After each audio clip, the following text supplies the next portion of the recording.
मेरे पिता को कोई दंड नहीं दे सकता। यदि तुमने मुझे रोकने का प्रयत्न किया तो गांधार और हस्तिनापुर की सेना से तुम्हें युद्ध करना पड़ेगा। अपने पिता के जीवन की रक्षा करते अपने पूरे परिवार के जीवन को संकट में डाल दोगे। पुत्र कर्ण, वचन दो, कोई ऐसा कार्य नहीं करोगे जिस कारण तुम्हारी माता या भाई पर कोई संकट आए। वचन दो।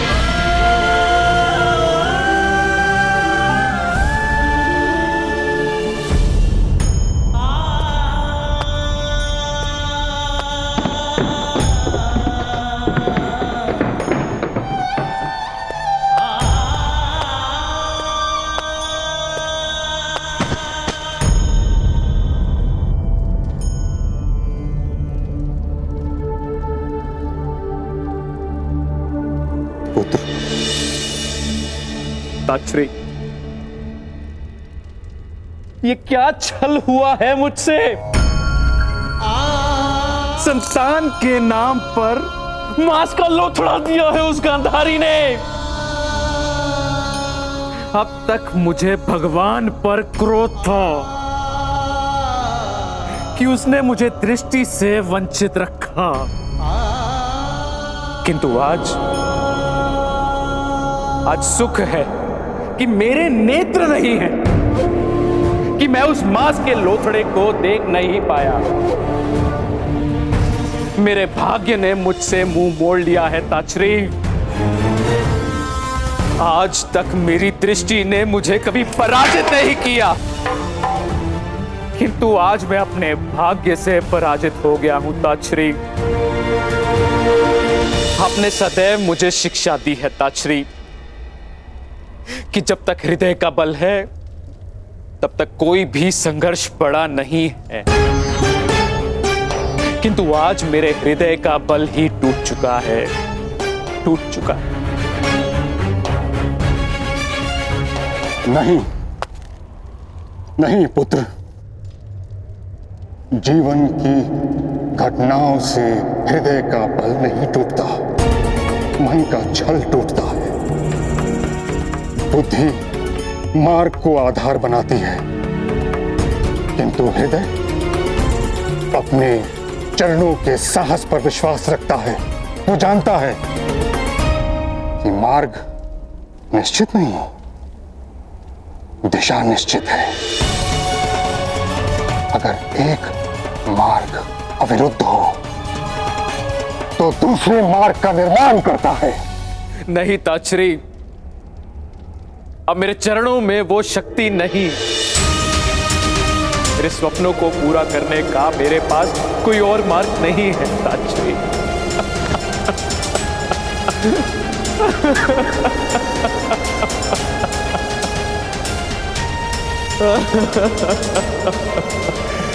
कोई तो उपाय होगा ताक्षरी, कोई तो उपाय बताइए ताक्षरी।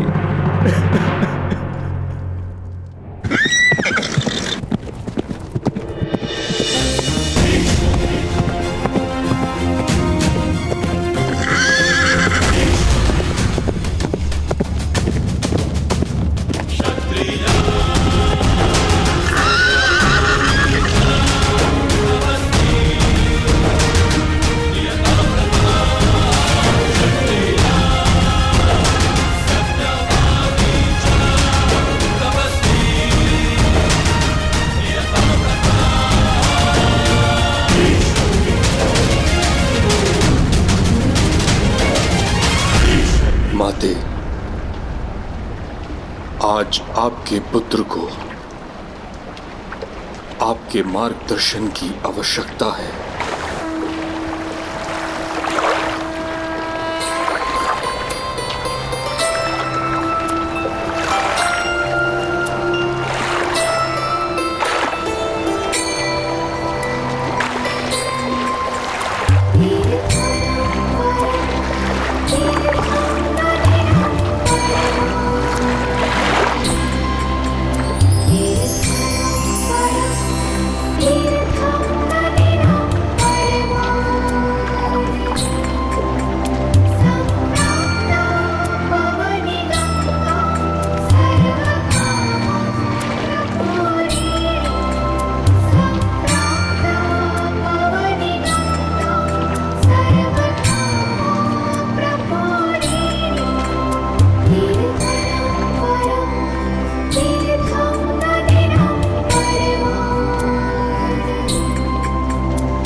जिस पुत्र ने अपने मार्ग पर अपनी प्रतिज्ञा का बंधन टाल दिया हो, उस पुत्र को ये माँ क्या मार्गदर्शन देगी? उसी प्रतिज्ञा पर किसी भी स्थिति में अटल रहने का मार्गदर्शन। क्या ऐसी कोई स्थिति हस्तिनापुर में उत्पन्न हुई है पुत्र?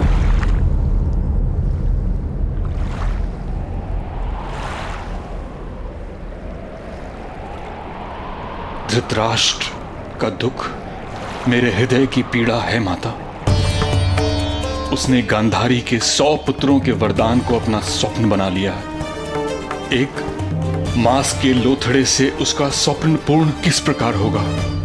किंतु पुत्र, क्या गांधारी के गर्भ से 100 संतानों की अपेक्षा करना एक भूल नहीं थी? किस प्रकार एक स्त्री एक जीवन काल में 100 संतानों को जन्म दे सकती है? महादेव का वरदान किस प्रकार विफल हो सकता है? वरदान कभी विफल नहीं हो सकता, किंतु मनुष्य की अपेक्षा से वो अलग हो सकता है। गांधारी को 100 पुत्रों का सुख प्राप्त हो सकता है। किंतु किस प्रकार माते? एक मांस के पिंड को जन्म दिया है गांधारी ने।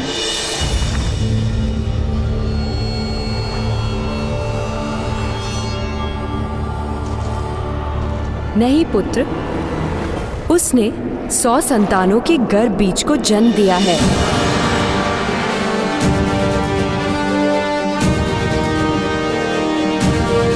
अर्थात धृतराष्ट्र की 100 संतानें बीज स्वरूप जन्म ले चुकी हैं।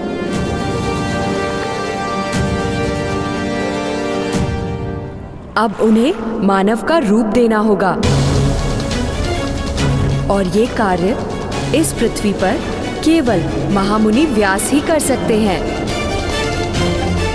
यदि कल सूर्योदय तक महामुनि हस्तिनापुर जाकर उस पिंड को अपना आशीर्वाद दें, तो धृतराष्ट्र की 100 संतानें जन्म लेंगी।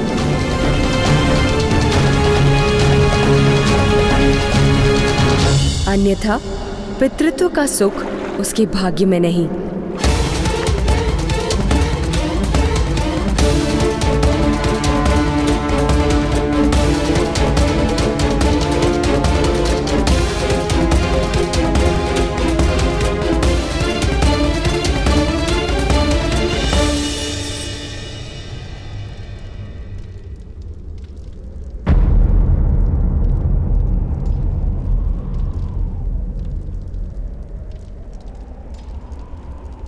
धैर्य रखो पुत्र। महामुनि व्यास गांधारी के 100 पुत्रों को जीवन अवश्य देंगे। मैं स्वयं जाकर उन्हें तपस्या भंग करने का अनुरोध करूंगा और प्रातःकाल से पूर्व उन्हें हस्तिनापुर लाने का संपूर्ण प्रयत्न करूंगा। प्रयत्न करने वाला सफल नहीं होता महामहिम, हठ करने वाला ही सफल होता है। जल की प्राप्ति के लिए प्रयत्न करने वाला नदी और झरने ढूंढता है, और जल के लिए जो हठ करता है वो कुआं खोदता है महामहिम, कुआं।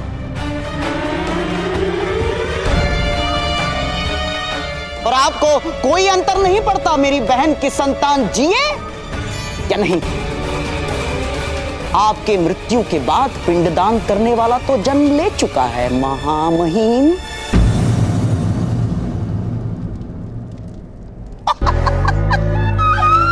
महाराज पांडु के घर में हैं? धृतराष्ट्र के प्रति मेरे प्रेम पर संदेह है आपको गंधार राज?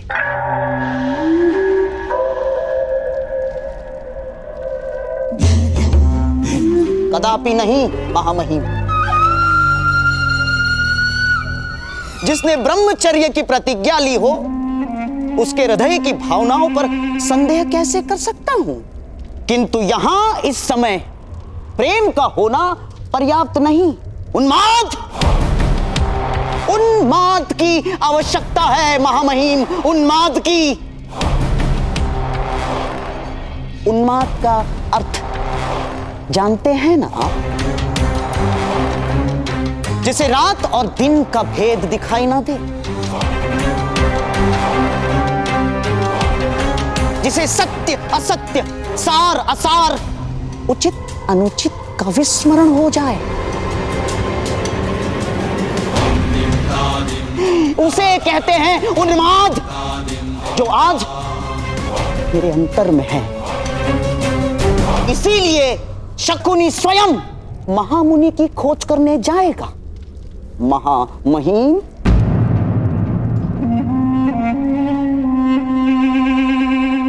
शकुनी यथार्थ कह रहा है ताश्री।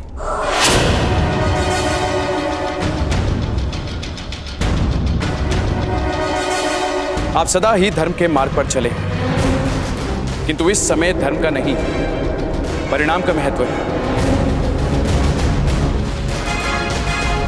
अपनी बहन के प्राण, अपना सम्मान और गांधार की स्वतंत्रता की रक्षा हेतु शकुनी अधिक प्रयत्न करेगा।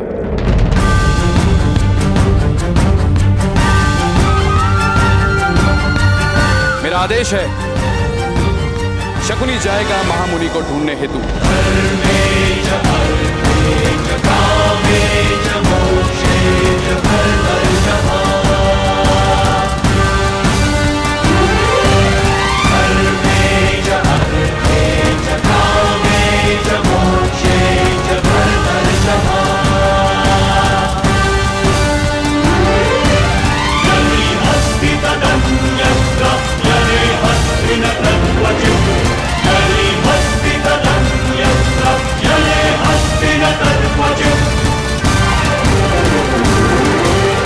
सैनिकों, आप सबसे अधिक बलवान योद्धा समस्त सेना में नहीं है। इसी कारणवश मैंने आपको इस कार्य के लिए नियुक्त किया है।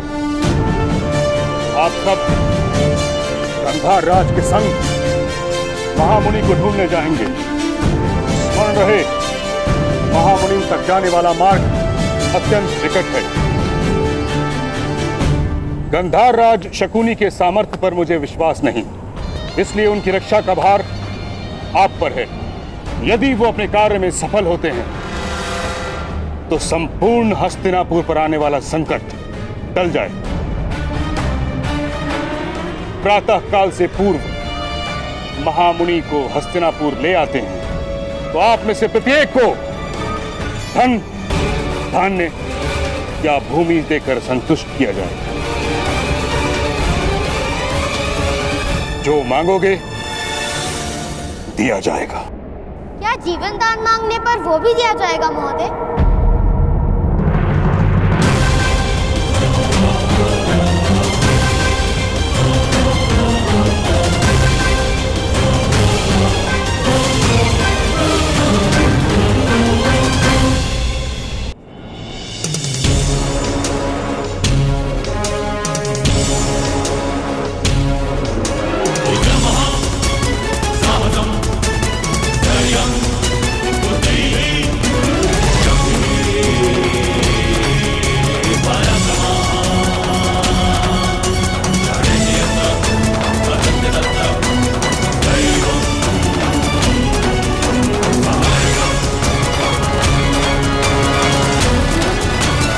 बालक, तुम्हें यहाँ आने की अनुमति किसने दी? पिता के प्राणों की रक्षा करने का समय आता है तो प्रतीक्षा नहीं कर सकता मैं। उत्तर दीजिए महोदय, वास्तव में जो मांगा जाएगा आप वो देंगे मुझे?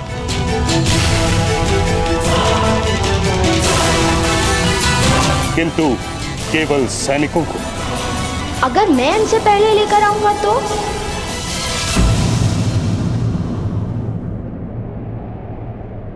सुनो बालक, ये किसी प्रकार का खेल नहीं। जानता हूँ, और मेरे पास भी खेल खेलने का समय नहीं है महोदय।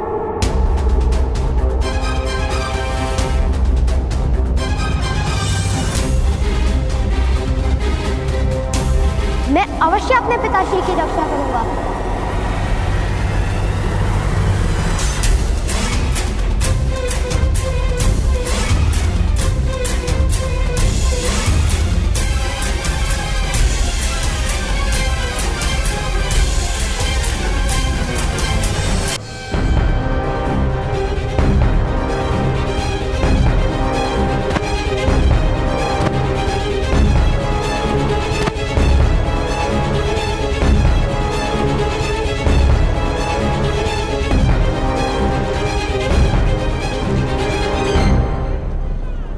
पिताश्री कह रहे थे कि महामुनि व्यास की गुफा में हर पद पर मृत्यु का संकट रहता है। मृत्यु का भय नहीं मित्र, मुझे महामुनि व्यास को महारानी गांधारी तक पहुंचाना है। महामहिम ने कहा है कि जो ये कार्य करेगा उसे मुंह मांगा इनाम दिया जाएगा। मैं इनाम में पिताश्री का जीवन मांग लूंगा।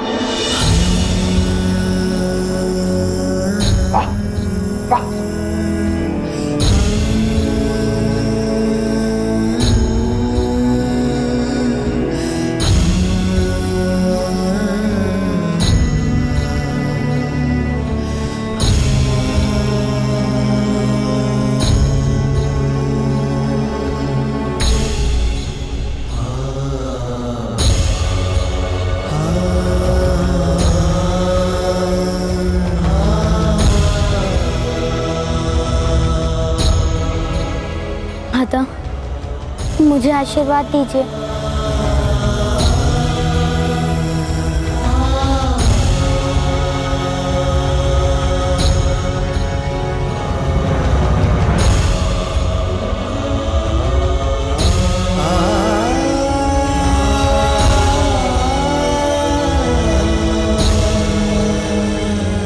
मेरा आशीर्वाद तुम्हारे साथ है पुत्र।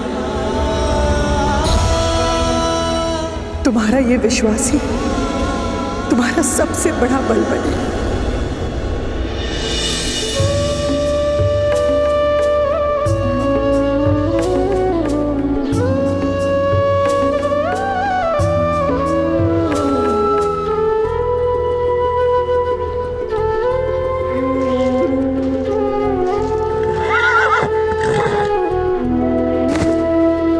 किंतु भ्रातागण, बद्रीराम में आप महामुनि व्यास को किस प्रकार ढूंढेंगे?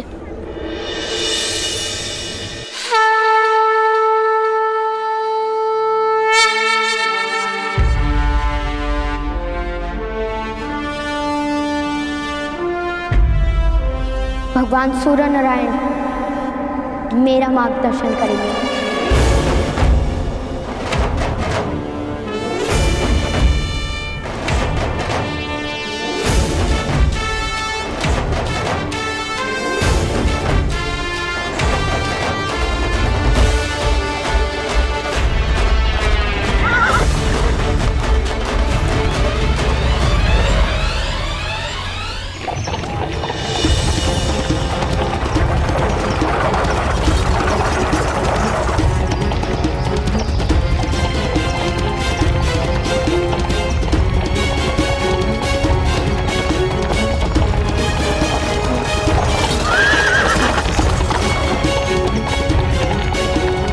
करो, बद्री धाम का मार्ग लंबा है।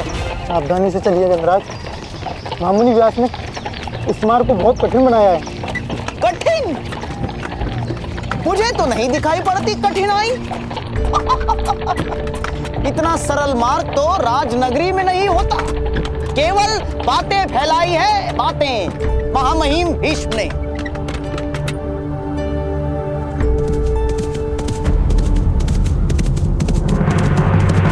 रथ रोको।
बालक, तुम यहाँ क्या कर रहे?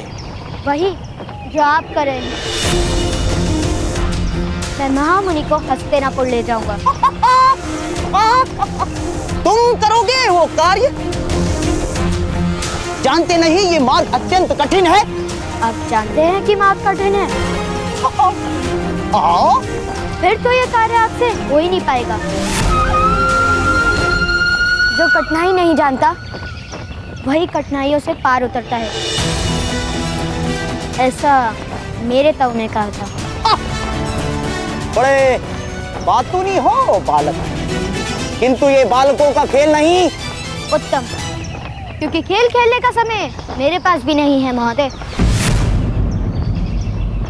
क्योंकि मुझे पिताश्री की रक्षा करने हेतु महामुनि व्यास को महारानी गांधारी तक पहुंचाना है।